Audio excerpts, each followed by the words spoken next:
Quem quer fazer a prece inicial hoje? Se quiser, eu posso fazer, Tá bom. tá? Mãe, lê a página, por favor.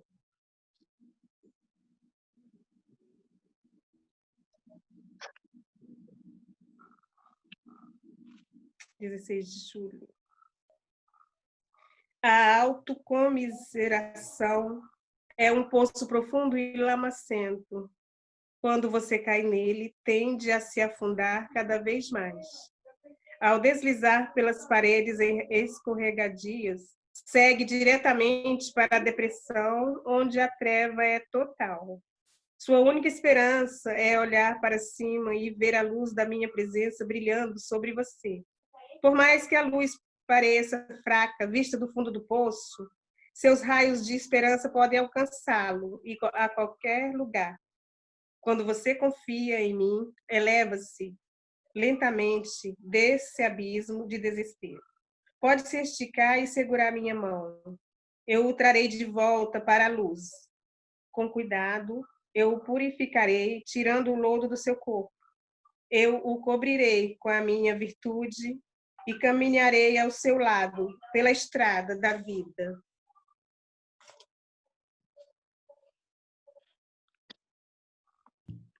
Vamos começar assim hoje.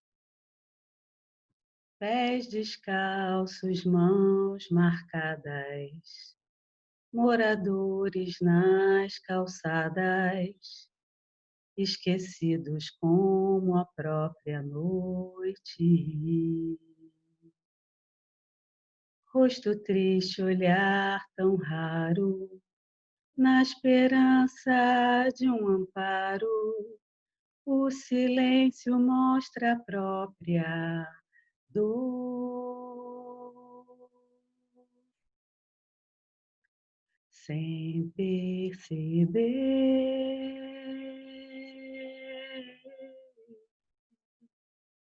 finjo não ver e prefiro evitar.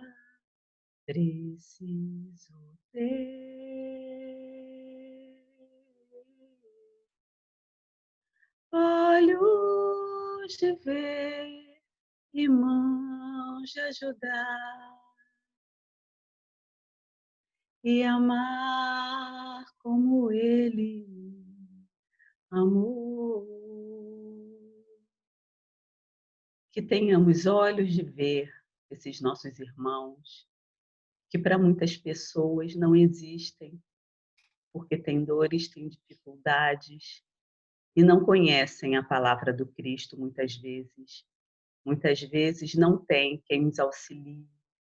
Que possamos, então, nessa nossa tentativa de transformação, estar atentos a todos aqueles que nos rodeiam. Muitas vezes um pedaço de pão, outras vezes uma moeda, mas sempre um sorriso, uma oração. Que tenhamos essa atenção para todos aqueles necessitados, que possamos fazer a diferença na vida deles.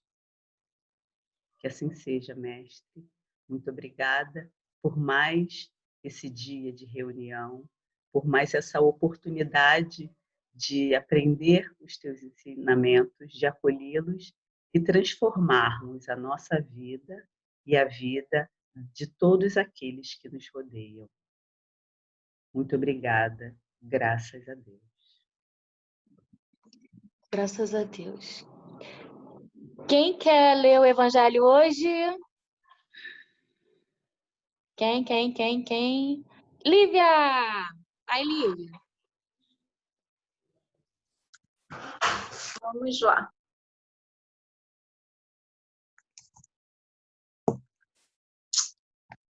Capítulo 21, item 8.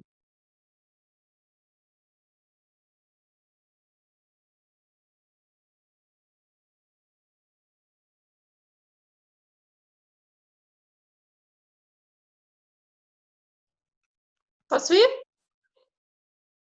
Vamos lá. Capítulo 21, item 8, os falsos profetas. Se vos disserem, Cristo está aqui, não vades, mas ao contrário, ponde-vos em guarda, porque os falsos profetas serão numerosos. Não vedes as folhas da figueira que começam a embranquecer? Não vedes seus brotos numerosos, esperando a época da floração? E o Cristo não vos disse: reconhece-se uma árvore pelo seu fruto? Se, pois, os frutos são amargos, julgais que a árvore é má. Mas se são doces e salutares, dizeis: nada de puro pode sair de um tronco mau. É assim, meus irmãos, que deveis julgar. São as obras o que deveis examinar. São aqueles que se dizem revestidos do poder divino, estão acompanhados de todas as marcas de semelhante missão.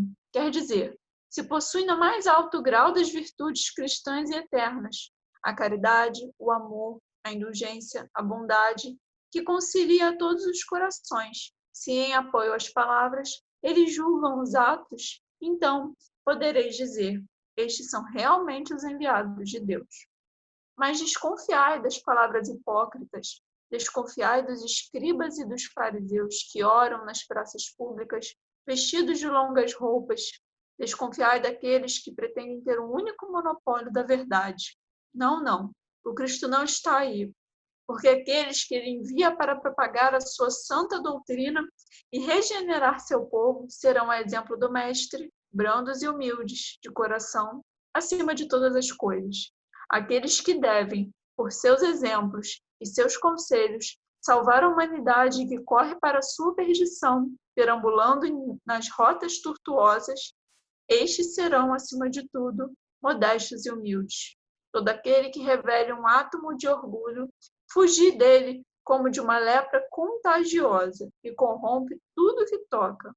Lembrai-vos de que cada criatura leva na fronte, mas nos seus atos, sobretudo, o cunho de sua grandeza ou da sua decadência. E depois, meus filhos bem-amados, marchai sem vacilações, sem preconceitos, na rota bendita que empreendestes. Ide sempre em temor, afastai corajosamente tudo que poderia entravar a vossa marcha até o objetivo eterno. Viajores, não estareis senão bem pouco tempo ainda nas trevas e nas dores da prova. Se deixardes os vossos corações buscar essa doce doutrina que vem vos revelar as leis eternas e satisfazer todas as aspirações de vossa alma quanto ao desconhecido. Desde o presente, podeis dar corpo a esses silfos fugazes que vias passar em vossos sonhos, e que efêmeros, não podiam senão encantar o vosso espírito, mas não diziam nada ao vosso coração. Agora, meus amados, a morte desapareceu para dar lugar ao anjo radioso que conheceis, o anjo do reencontro e da união. Agora, vós que bem cumpristes a tarefa imposta pelo Criador, não tendes mais nada a temer da sua justiça, porque ele é Pai e perdoa sempre seus filhos transviados, que clamam misericórdia. Continuai, pois, avançai sem cessar, que a vossa divisa seja do progresso contínuo em todas as coisas, até que chegueis, enfim, a esse termo feliz, onde vos esperam todos aqueles que vos precederam. Luís Bordeaux, 1861. Bom, essa leitura me fez lembrar duas coisas. Me fez lembrar que meu pai sempre costuma dizer, o meu pai também, né, faz palestra, né, no centro que ele participa, né, e tal. Então, ele sempre fala assim, hoje em dia a gente tem, cada esquina que a gente vai tem uma igreja, tem um templo, tem uma casa espírita, uma igreja católica, um culto acontecendo, alguma coisa, em cada esquina. Você não precisa nem procurar muito. Se você está meio perdido, quer participar de alguma coisa, né, tal, você não é fácil, vamos assim dizer. Então, por que se tem tantas igrejas, tantas casas espíritas, tanta coisa acontecendo, por que cada vez mais o mundo está pior, vamos assim dizer? né? Por que as pessoas estão assim? Né? Por que a gente ainda não aprendeu, vamos assim dizer, tal? Ele sempre brinca com isso, ele sempre fala isso. Não era para a gente estar melhor, entendeu? Então ele fala isso. E eu acho que essa passagem, né, desse irmão nosso, Luiz, ele fala muito sobre isso, da gente não só vestir a camisa de Jesus Cristo porque está na moda, mas sim viver o que Jesus Cristo tem para nos trazer, entendeu? É muito fácil a gente até falou disso ontem no NEP, né?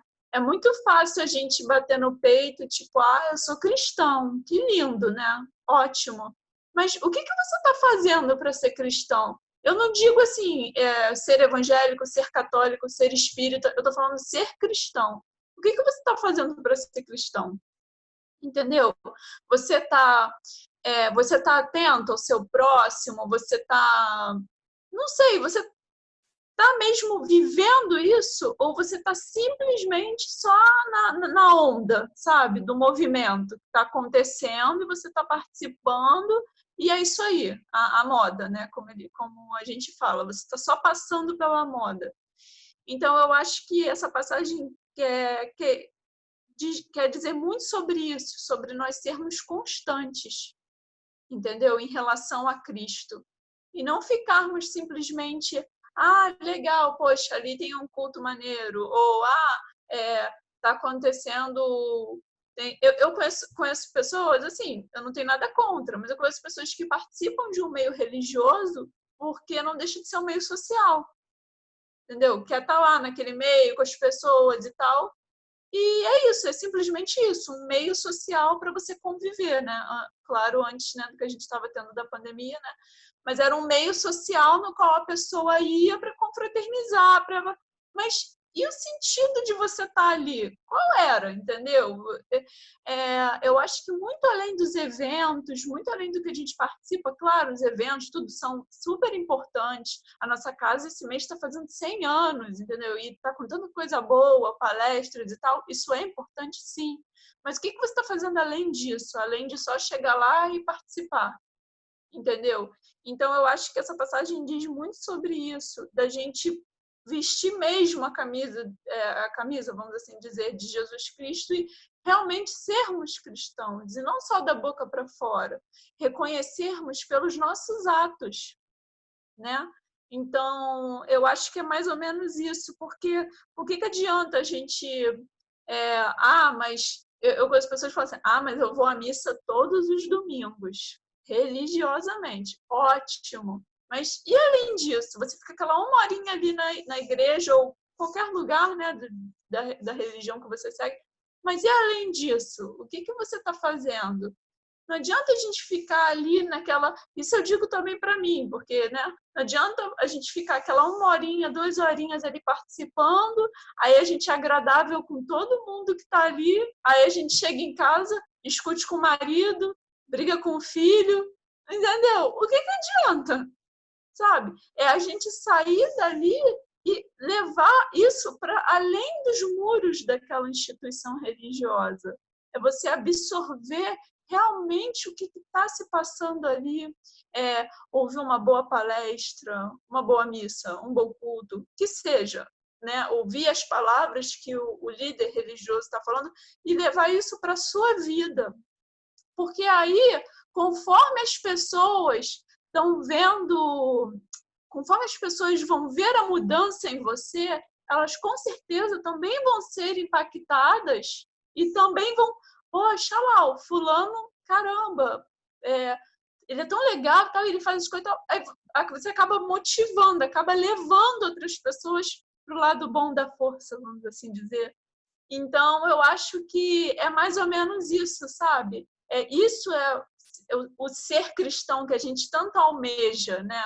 Eu não sei se eu sou 100% cristã, se eu estou no caminho, eu tento, entendeu? E eu acho que é isso, eu acho que é o tentar, eu acho que é a gente, sabe, galgar de pouquinho em pouquinho. A gente não vai dormir, acordar um dia, ai, que lindo esse dia, vou lá ser cristã. Não, não é isso. É uma coisa que a gente vai, entendeu? A gente, ao longo da nossa vida, ou ao longo das nossas vidas, né? Vamos assim dizer, a gente vai subindo degrauzinho por degrauzinho.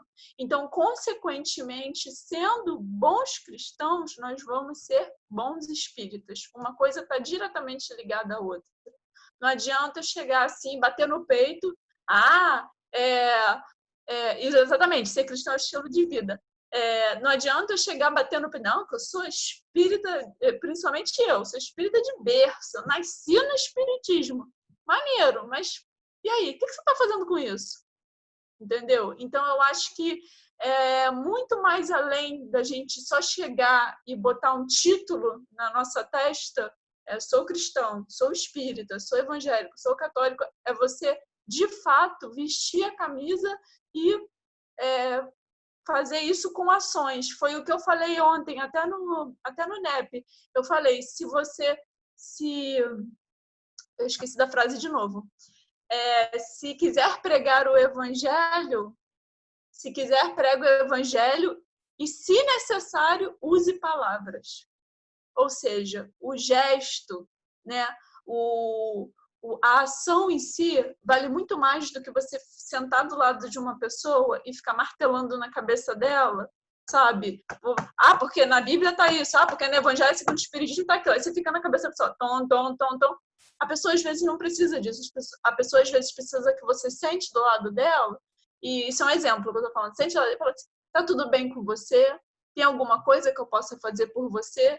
Isso é muito mais cristão para mim, né? Do que você chegar e ficar, não, porque no versículo tal coisa, tal.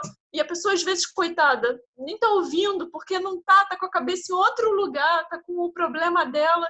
Então, acho muito mais válido a gente chegar para a pessoa, olhar no olho dela, falar, você tá precisando de alguma coisa, tá tudo bem, você quer dividir alguma coisa comigo. Então, eu acho que isso, né, é o ser cristão. Eu acho que isso que Jesus, ele se ele tivesse aqui hoje, ele gostaria, né, aqui hoje que eu digo encarnado, né, ele gostaria de ver isso de nós, entendeu? Eu acho que ele gostaria que a gente tivesse muito mais do que as palavras, a gente tivesse com as ações propriamente ditas. Eu acho que ele ficaria feliz em ver isso de nós. Então é isso, eu acho que eu já falei demais. Luciene, Beto, você pode ler o que você escreveu no chat?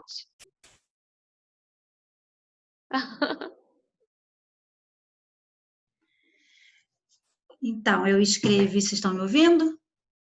Sim. Eu busco essa participação maior. Só frequentar não é suficiente. Tem que se envolver integralmente e viver em busca de ser melhor, tanto para o seu lado pessoal quanto espiritual. Precisamos buscar esse caminho de luz. Muito bem. Deixa eu só falar rapidinho, nunca falei assim. Meu Deus.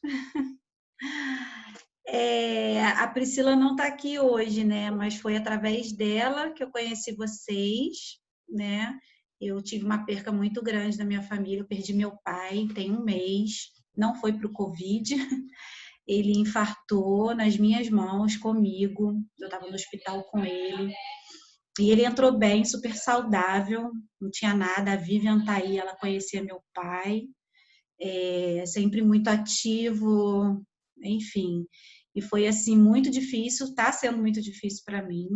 Eu já tive contato com o espiritismo há muitos anos. A minha mãe é espírita há muitos anos, hoje ela está em outro segmento, mas o primeiro que eu conheci foi o espiritismo, e o primeiro que eu tive contato.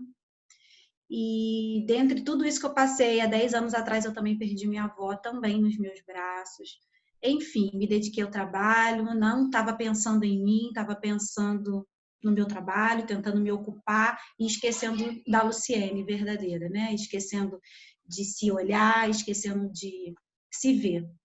E aí eu fiquei muito mal. Hoje eu faço um tratamento, né? Eu estou com crise de ansiedade, faço um tratamento psiquiátrico, para poder lidar com isso tudo da melhor forma. e vocês têm me ajudado bastante. Eu sinto muita vontade de estar participando desses nossos encontros. Eu sinto falta quando eu não participo. Quero também agradecer. A Priscila não está aqui, mas depois ela vai ver. A Priscila, os filhos dela estudam na minha escola. Eu tenho 2 escolas na Rua Sul. E os filhos dela estudam comigo. E há um tempo já atrás, a gente começou a conversar muito, a ficar muito mais perto, né? Eu entendo hoje que é Deus preparando as pessoas para o nosso caminho. E aí, com o passar do tempo, a gente foi se falando mais, se comunicando.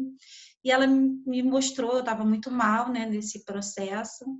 Ela e a Vivian também me falou sobre o espiritismo e eu comecei a sentir no meu coração essa vontade de participar, de entender, né? Na realidade, de entender o porquê. A gente fica perguntando, não tem jeito. A gente se pergunta o porquê das coisas, o porquê que a gente está passando por aquilo. E eu quero entender.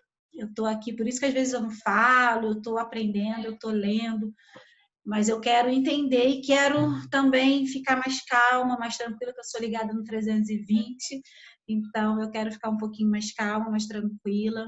E vocês têm me ajudado bastante. Minha mãe também está aí, a Vera é minha mãe, e tem ajudado bastante a gente nesse processo. Eu só tenho a agradecer vocês. Que bom, graças a Deus. Gente, todo mundo está aprendendo aqui. Tem ninguém sabendo muita coisa. Quer falar, Lívia? Alguém quer falar? Márcia, quer Não, eu falar? botei errado levantando a mão. Eu sempre erro. Tá. Era para bater palma e tu botou levantando a mão. Ó, o Alexandre quer falar, a Márcia quer falar. Fala a Márcia, depois o Alexandre. Então, aproveite, seja bem-vinda, Luciene, tá? Estamos aí, todos. Bom, então, aproveitando o que a Lívia falou, que é interessante quando a gente lê, né, junto uma parte do Evangelho. Eu já li esse Evangelho, eu já perdi até as contas, né? E sempre a gente tem uma visão nova, né? E a Lívia trouxe essa visão no ponto de vista do nosso comportamento. E aqui eu achei interessante, né, nesse parágrafo, que está escrito assim, ó: desconfiai, porém, das palavras melífluas, desconfiais dos escribas e dos fariseus, que oram nas praças públicas vestidos de longas túnicas. O que eu entendi? Eu entendi que a gente tem que ter, não ter a fé cega. A fé cega. A gente tem que questionar, tem que buscar, tem que ler, tem que buscar nas obras, né, do Espiritismo, na Bíblia, nos livros subsidiários à doutrina espírita. Por quê? Porque eu entendi, em se tratando dos líderes religiosos, das pessoas que sobem nos púlpitos para falar, e elas são formadoras de opinião. Então, nós, como ouvintes, né, nós que estamos buscando e querendo saber, a gente tem que observar as ações dessas pessoas também. Por quê? Porque eu vou falar da religião no todo, não só do espiritismo, qualquer religião, né? Seja um padre, um pastor, não sei, né? Os líderes religiosos. Tem pessoas que vão escutar alguma coisa e segue assim, né?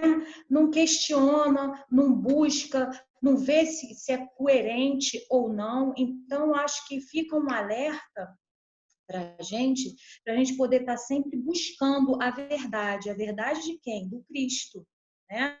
A verdade, que só a verdade do Cristo é a verdade, né, que nós precisamos, porque a nossa verdade, ela vamos dizer assim, ela é falha, né? Ela é falha.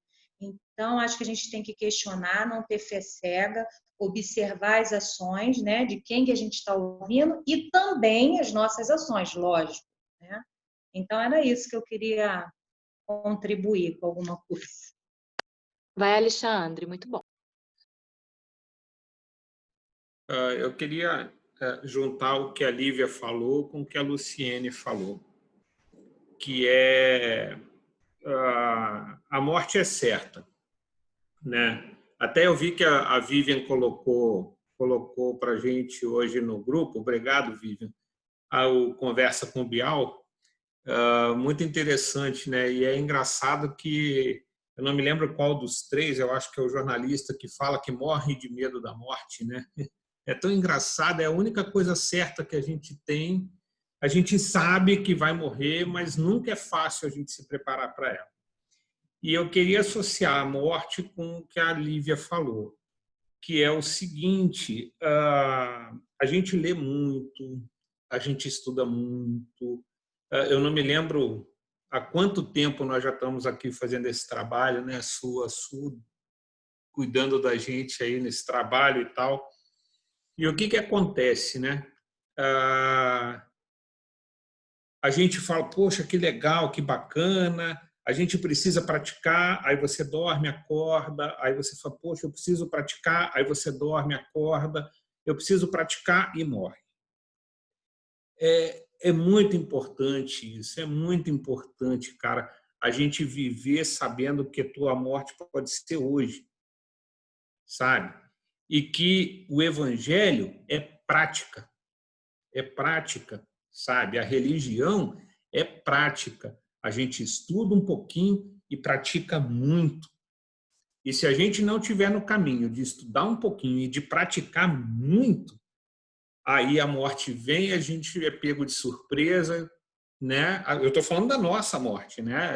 Não da perda, como a Lu falou, mas da nossa morte. Aí a morte vem e aí a gente chega lá do outro lado em situações como os livros espíritas vêm dizendo, de como os espíritas estão chegando do outro lado, né? De como religiosos chegam do outro lado. Porque, pô, eu era diretor de centro espírita, poxa, mas eu levava comida para os pobres, tal, mas o que você fez por você?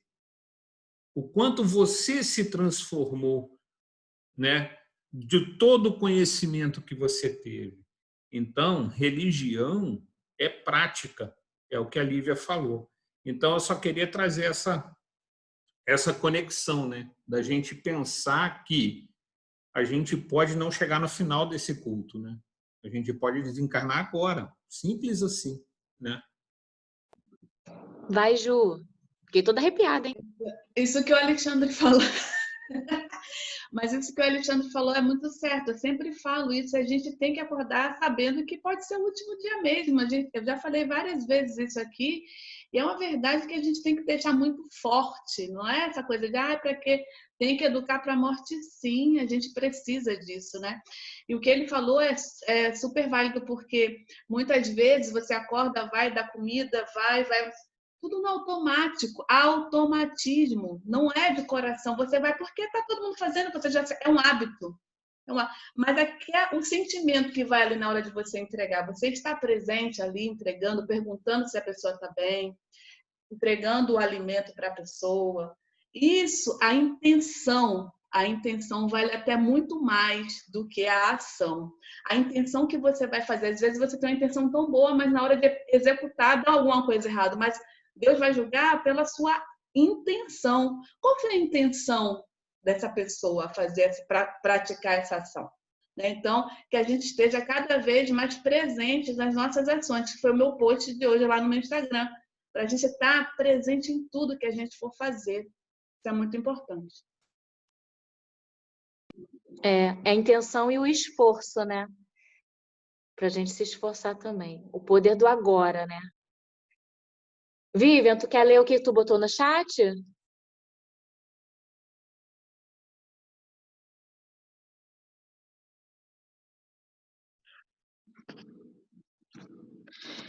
Fortalecer sempre com fé e amor.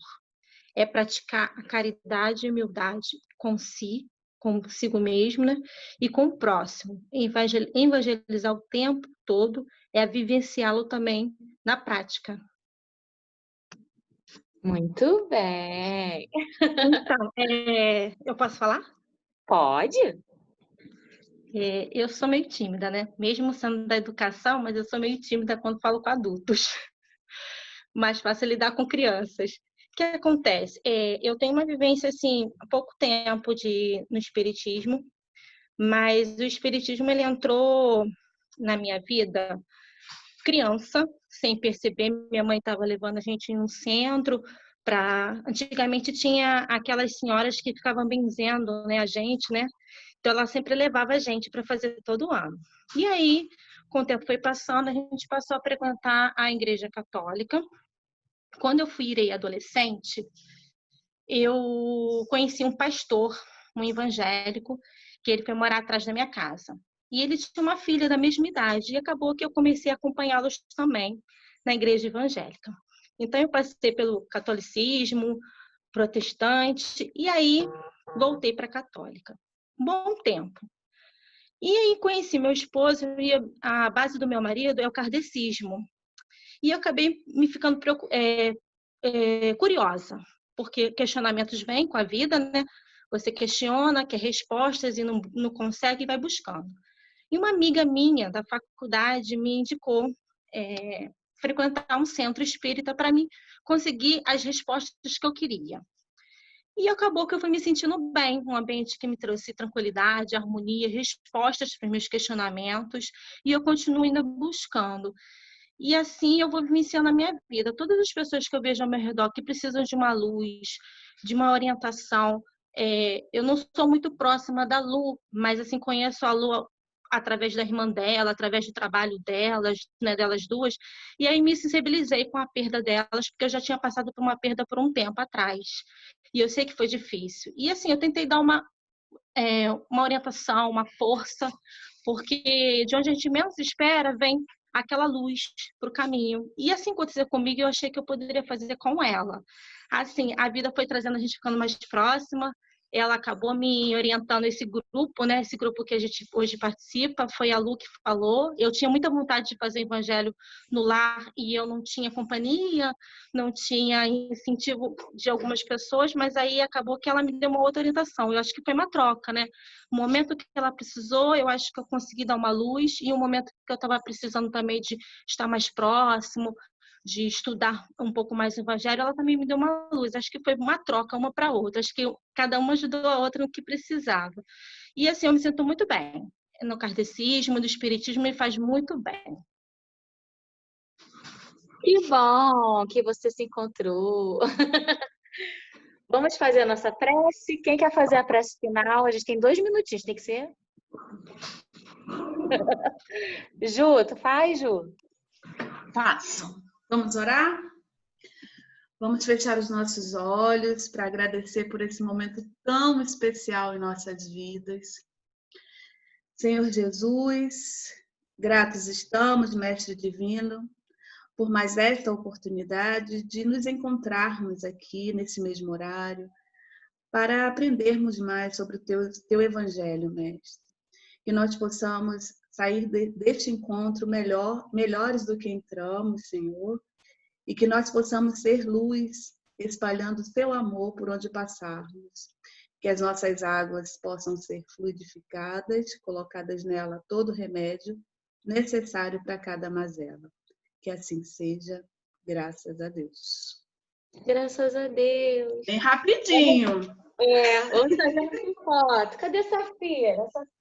Acho que eu vou pegar a Safira.